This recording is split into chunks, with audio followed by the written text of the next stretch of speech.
Put your hands together right now. Cole Gordon!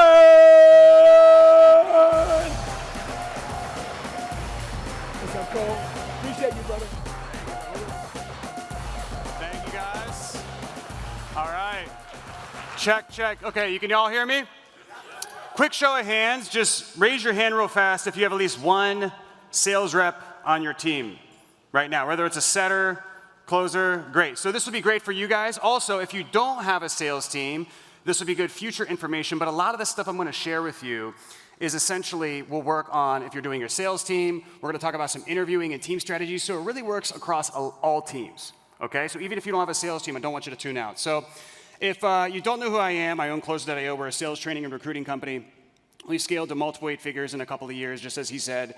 I've also scaled a B2C certification company to multiple 8 figures and a medical spa chain to multiple 8 figures. So between that, it was actually 5 different 8-figure sales teams. So what I'm going to go over is essentially 4 things I've learned from that experience. Hopefully, after doing all of that, I've learned 4 things, okay? So I'm going to give that to you. It's going to be very tactical. Are you guys ready for that? All right, so make sure you're taking some notes. So first thing is one of the most important questions. How do we identify stars and superstar sales reps? There's a difference, okay? So I want you guys to write this down. You're looking for 3 things, all right? The first thing is specialized knowledge. So Naval Ravikant, if you guys follow him, he says specialized knowledge is knowledge you can only get from actually doing the thing, right? You can't read it from a book, get it from a university, get it from a course. You've actually had to have done the thing to do it. So obviously, when we're hiring salespeople, it's obvious. We don't want somebody who's read 300 books. We want somebody who's taken 300 calls.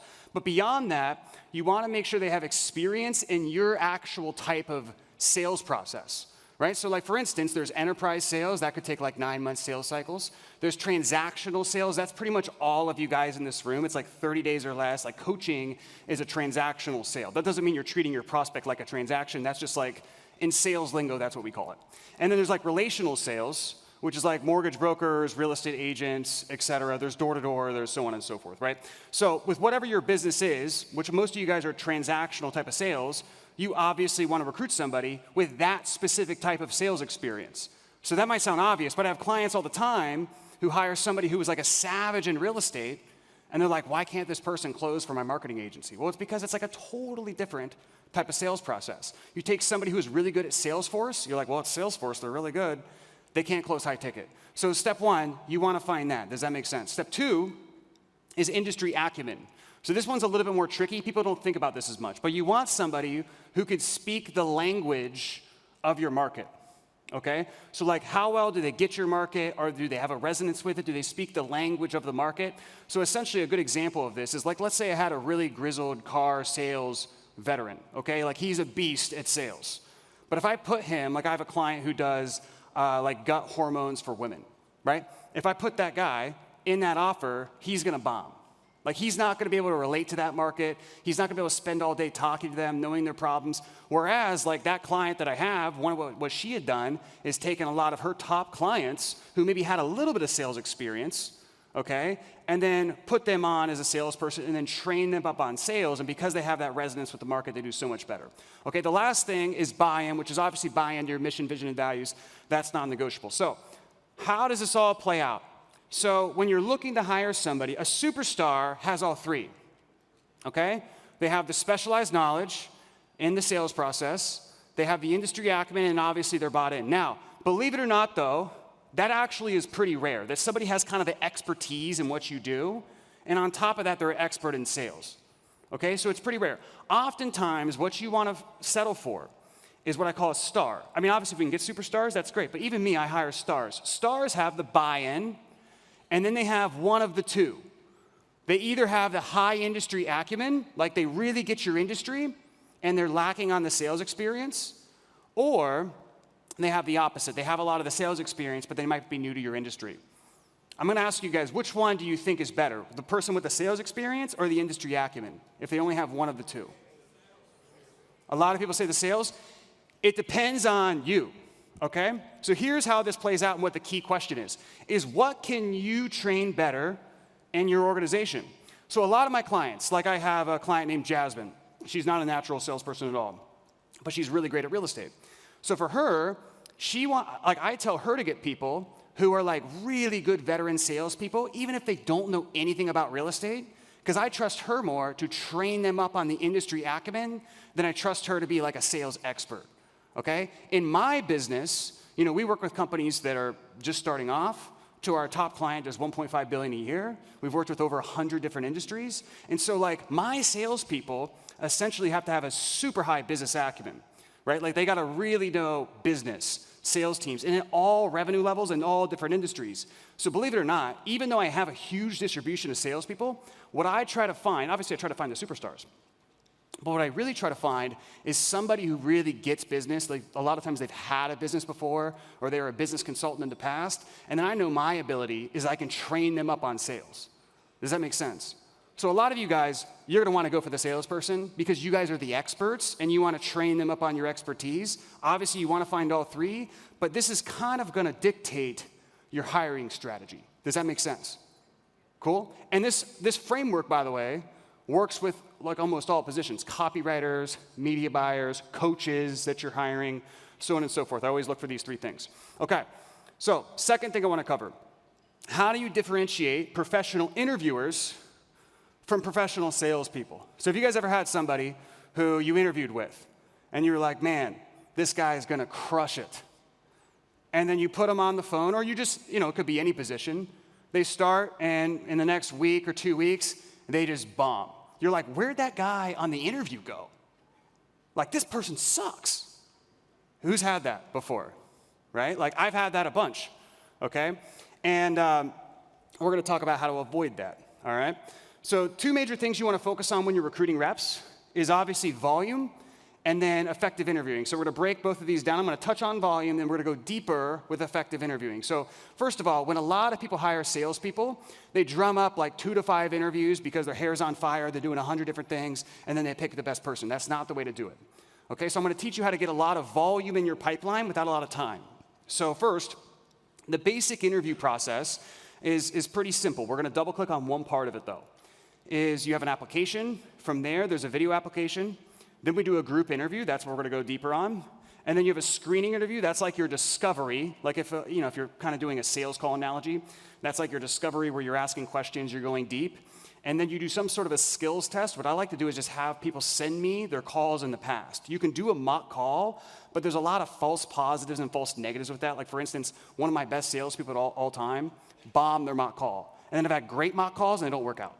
But you can do it, it's fine. I like to just look at their calls if they have the recordings. Not always they will because they didn't have them from the previous company, but sometimes you can get them.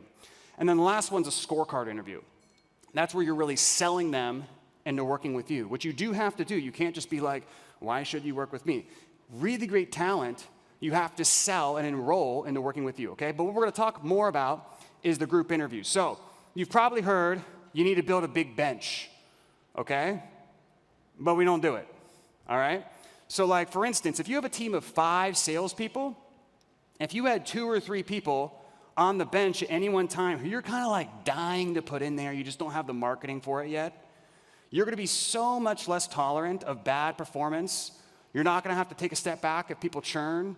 You're not gonna settle for reps that aren't high performers and so on and so forth. So group interviews is the easiest way you can solve this, okay? So a group interview is basically where you get 10 people on one interview in Zoom gallery view, and essentially allows you to screen people very quickly. So we're gonna go a little bit deeper into it. But for instance, if you just do 1 a week, which like you and your EA can do 1 a week, it's pretty easy. If you do 1 a week and you get 10 people on each week, that's 40 people a month you're gonna interface with for this position, and you may or may not even, I mean, I'm saying you should do this ongoing. You may or may not have the position open. But if you're interviewing with 40 people or interfacing with 40 people each month, do you think you're gonna find 1 good person? It's certainly better than 3, right? Now imagine if you're doing this across the year. It's even better, okay? And when you have that bench, it's the #1 thing that's gonna increase the performance of your sales team because you're not settling for underperformance, people who are lazy, they're not taking enough calls, they're not doing their follow-ups, so on and so forth, okay? So the very clear advantage of group interviews is the comparison bias. So when you get everybody on Zoom gallery view, there's just something where it's like, it's so obvious within 2 minutes who are the studs versus what people just absolutely stink. And what this helps you avoid is, have you guys ever had interviews and then you like get on the interview and within like 2 minutes you're like, why did I schedule this 30-minute interview? Like why did I not do a 10-minute interview? Like how do I get off of this thing? Because like you know from 2 minutes in, you're like, how did this person even get here? This is not it. So a group interview helps you avoid that entire thing. And so like with our brain, we only understand things through comparison, like what good is, if we only know what good is, if we know what bad is, light is, if we know what dark is, et cetera, right? Like we kind of have this comparison bias. So when you see everybody in that group interview and then you see and you can feel their energy, even just how they respond to basic questions, the best people become so obvious, and within 30 minutes, you've condensed like 10 interviews. You do that every week, you're gonna get a lot of people. Does that make sense? Cool? All right. So a couple things you wanna look for. Who takes initiative? Oftentimes, usually people who take initiative first are usually pretty good. So I never call on people. I just see who goes. All right? You also want to see who's original versus who copies other people, who's timid versus who's aggressive, et cetera. Then what I do is at the end of the group interview, I just DM the people who I want to stay. And I'm like, okay, this is concluded. I'll see you guys.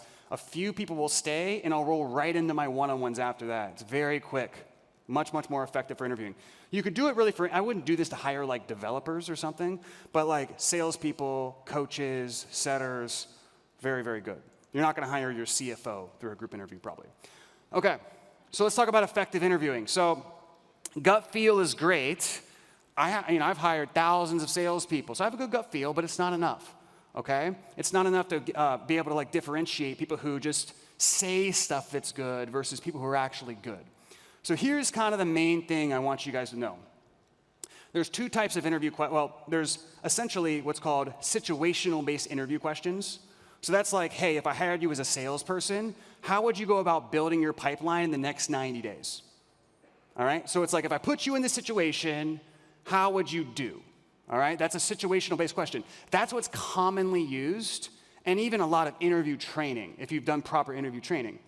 What I want you to shift to using a little bit more, there's nothing wrong with that, but I just want you to use this like 2 times on an interview, is what's called competency-based questions. So these are questions that don't ask what they're going to do, it asks what they've already done. So we can evaluate future performance through past performance, okay? And not just numbers. I'm gonna give you some examples. So here's an example. I want you to write these down, all right? So tell me about the last 2 deals you won to an extreme proactive sales effort. Walk me through those deals end to end, step by step. What happened? Okay. So do you see how you can't fake the answer to that question? Like they can only tell you that or they have nothing, right? So if they start to say like, well, generally, when I'm trying to close a deal, then I'm like, no, like tell me about the last like really crazy deal that you closed. All sales veterans, they have like the craziest war stories. Like we tell them every single day in our sales meetings. So, of course, they're gonna have some of these, all right? So here's another one. Hey, so were there times at X, Y, and Z company where lead flow wasn't up to par? And they're like, oh yeah, that company had bad lead flow every other month. Okay, well, tell me about the last time that happened. Like, give me an example. Okay, cool. So tell me the specific actions you took during that month to still hit your numbers despite the lead flow not being there. So you see how like I teed them up into that question, right? And you see how you can't fake the answer to that question. Does that make sense? You could take this type of stuff. I know we're talking about sales. You could do this when you're hiring your CMO. You can do this when you're hiring a setter, a media buyer, a copywriter, a coach. Like this stuff is just basic. This is good interviewing, okay? Another one. So what was your worst performing month at X, Y, and Z company? How many units did you sell? Okay, how does that compare to your best performing month? Okay, wow. So that was like 50% of what you're truly capable of. So like in that month where you didn't do well, like what did you specifically learn from that experience? Okay, great, and that was in May, right? Tell me about how you applied those lessons to bounce back in June. So you see how like there's no, like the way these are set up, you can't escape the truth. And that's what we're trying to get to. We're trying to get to the truth, not just a good interview of somebody who can project well. All right? Now, only use like 2 of these on an interview. I have like a list of like 15 of these, and I can probably give them to you at the end. But like, I don't want you like getting these hard-hitting questions. Like you can see these are pretty hard-hitting. I don't want you getting on your next interview and like eviscerating your candidates. And they're like, Who is this person? Holy shit. Just ask like 2. You'll know if they are the real deal or they're not. Cool? Okay, the next thing is going to be called creating a prodigy. All right, so this is something you can do somewhere around having 1 sales rep to 3 sales reps or anywhere in between. So, early on in your sales team, what you want to do is you want to identify and recruit some person who is going to be that like superstar on your team and hopefully your next potential sales manager. And you want to pour into that person. Now, what I'm not saying is like create an obvious favorite where the culture on your team's like, well, John really loves this person. I'm just saying like you really want to invest in somebody who's going to become this gold standard baseline for the rest of your team so the rising tide lifts all ships, okay? So here's why this is important. This is what I used to do, by the way. I used to fuck this up. So the old way I used to coach my sales team is I spend all my time on the worst people. Because let's say I have 5 sales reps. 3 of them are crushing it. 2 are like not very good. The entire time my mental logic's like, well, man, if these 2 people were just doing as good as the other 3, we'd be at X revenue, my CAC would be here, we'd be crushing it. Okay, here's the problem with that. So when you spend most of your time, especially in public, like on the sales meetings, like on our sales meetings, we do call reviews, right? So like we'd be doing, every single sales meeting would be doing a call review of like the worst person. So what that does, number one, you're just grilling the worst person on the team constantly, so it creates a negative energy of the meeting. The other thing is you're spending a lot of your time on the person who's most likely to churn. Like, how does that make any sense? Okay? The other thing is your top performers mentally just disengage in these group trainings because they're just watching somebody who totally sucks and like they're like, well, I wouldn't have made that mistake. This isn't relevant to me. So they just tune out. And then eventually, because you're not even focusing on them because they're doing well, they leave because the number one reason salespeople leave is because they feel like they're not growing anymore, both income-wise but also skill set-wise. All right? So you can see how this doesn't make any sense. But this is how I did it for years, quite frankly. So what I do now is, in private, I still spend equal time with everybody. But in public, especially on group trainings, meetings, offsites, etc., I focus on the best 1 to 3 people, okay? So this seems counterintuitive because they're performing, but the reason I do this is if I review their call in front of everybody, number one, all the things they're doing well, I'm going to reinforce with praise, which is just like a better energy of the meeting. It's just not negative all the time. And then if they do make a mistake, that mistake is relevant to everybody else. So everybody learns. And sales reps, they learn through modeling. So what you really want to do by really investing and creating this kind of like 1 or 2 gold standard people in your company is like reps, you can point to something and be like, look how this person does it. Just model this. Review their call, like transcript this call by hand, model this, copy this. Like we learn through modeling. It's the easiest way for them to learn. So this really creates a baseline for everybody to aspire to. So again, the energy of the meeting's better. They're more praise-oriented. Newer reps all model this person. And if you don't want to manage your sales team long term, guess what? You just spent all your time training your next sales manager. Pretty cool. Okay? Last thing I'm going to cover is who's ever had, this might be a unique situation, but it'll still help you guys. Who's ever had their best rep, and so you're managing the sales team, and you have like your best rep on the team, and the best rep on your team is like 20 or 30% of your revenue. And you're like, man, I really need to promote this person to manager, but I'm afraid that if I promote them to manager, I'm going to lose their production and my business is going to be fucked. Has anybody ever had that? It's a unique problem, right? But it's tough to get around. I've been there. So here's how to not lose the manager's production even when you promote them. All right? So a couple facts, though, before we get into it. If your best candidate for manager is also your best salesperson, there is really no way around of this hurting in the short term, even if it's better in the long term. The second fact is the big mistake people make is they make this person a player coach. And they want to have their cake and eat it too. It's like, well, I need a manager, but I also don't want to lose their production, so guess what? You're doing 2 jobs now, not 1. Doesn't work, okay? 2 reasons why. Number one, when you do the player coaching model, majority of their comp naturally is still going to be on their production. So what happens is, guess where they focus? On coaching the team or on production? Production, okay? The second thing is for them, they feel like they have to lead by example. So if their production's lagging, do you think they're going to be coaching the team or trying to catch up on the production so they're leading by example? So what happens is player coaches are fine in almost every other team in my experience. In sales, not so much. So how do you overcome this? What do you do? Okay? So you still promote them, But essentially what you do is you have them do a few of these tactics to sort of keep them on the field producing. So I'm gonna be clear. Like if you have a webinar or an inbound call funnel, you're not gonna book your manager with any calls. But we're gonna find ways to kind of get them involved in the sales without booking them in the calls through these tactics. So the first one is manager callbacks. All right, so like when you promote a sales manager, by the way, QC is the job. QC is in call reviews. So a lot of salespeople, they want to be managers because they're like, oh, I'm going to be this manager. People are going to look up to me, whatever. What they don't realize is the job is very boring. What you do is you sit behind the computer 80% of your time. It's not, you're not creating a new sales script or tweaking the CRM or doing whatever. You're sitting behind the computer, watching call reviews and watching your team fuck up deals. Like that's what it is, okay? And I can tell you that because I used to manage my team for a long time. You're just watching your team and you're like, how? Like why? Like I'm gonna throw my computer out the window. Like how did you not get this person across the line? So you wanna teach your manager, okay, this is your job. 80% of your time is call reviews, a lot of call reviews. What you're gonna do though is when you find those deals that you're like, oh my gosh, like I'm gonna like blow my brains out. Like how did you not close this person? You pick up the phone, you call that prospect, okay? So I started doing this naturally myself when I was the manager. And what I found was I would just pick up the phone, call the prospect, and be like, hey, so sorry, I know this conversation went like this. I think the salesperson or the person you talked to missed one of these key components. Do you have 5 minutes to talk? Because I want to kind of correct the conversation because we can totally help you, but there's a few things that he missed that I think would be super insightful for you. 10 minutes later, pay in full. And I'm like, man, I just spent 10 minutes, I got 20 grand.